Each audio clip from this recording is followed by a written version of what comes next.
హైదరాబాద్లోని కుకట్పల్లిలో కిడ్నాప్ కలకలం చోటు చేసుకుంది. ఏవీఎస్ఆర్ ప్రకాష్ను దుండగులు స్కార్పియో వాహనంలో వచ్చి ఎత్తుకెళ్లారు. శ్రీనివాస సివిల్ వర్క్స్ యజమాని రామచంద్రరాజుతో పాటుగా ఆయన భార్య చంద్రవతి, కుమారుడు రవిని సైతం దుండగులు కిడ్నాప్ చేసినట్టుగా ఆరోపణలు వస్తున్నాయి.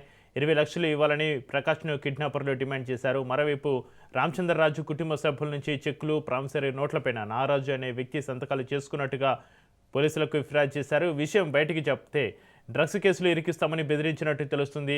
ఏవీఎస్ఎన్ రాజు, శివరామరాజు కీలక సూత్రధారులుగా తెలుస్తుంది. బాధితుల ఫిర్యాదుతోటి 2 నిందితులను అరెస్ట్ చేశారు. మరో కిడ్నాపర్ నారాజు పరారులో ఉన్నారు.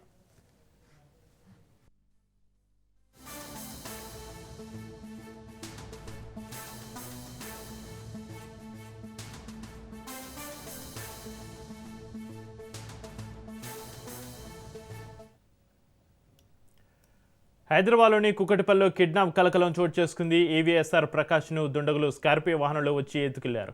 శ్రీనివాస సివిల్ వర్క్స్ యజమాని రామచంద్రరాజుతో పాటుగా ఆయన భార్య చంద్రవతి, కుమారుడు రవిని సైతం దుండగులు కిడ్నాప్ చేసినట్టుగా ఆరోపణలు వస్తున్నాయి. 20 లక్షలు ఇవ్వాలని ప్రకాష్ను కిడ్నాపర్లు డిమాండ్ చేశారు. మరోవైపు రామచంద్రరాజు కుటుంబ సభ్యుల నుంచి చెక్కులు, ప్రామిసరీ నోట్లపైన నారాజు అనే వ్యక్తి సంతకాలు చేసుకున్నట్టు పోలీసులకు ఫిర్యాదు చేశారు. విషయం బయటికి చెప్తే డ్రగ్స్ కేసులు ఇరికిస్తామని బెదిరించినట్టు తెలుస్తుంది. ఏవీఎస్ఎన్ రాజు, శివరామరాజు కీలక సూత్రధారులుగా తెలుస్తుంది. బాధితుల ఫిర్యాదుతోటి 2 నిందితులను అరెస్ట్ చేశారు. మరో కిడ్నాపర్ నారాజు పరారులో ఉన్నారు.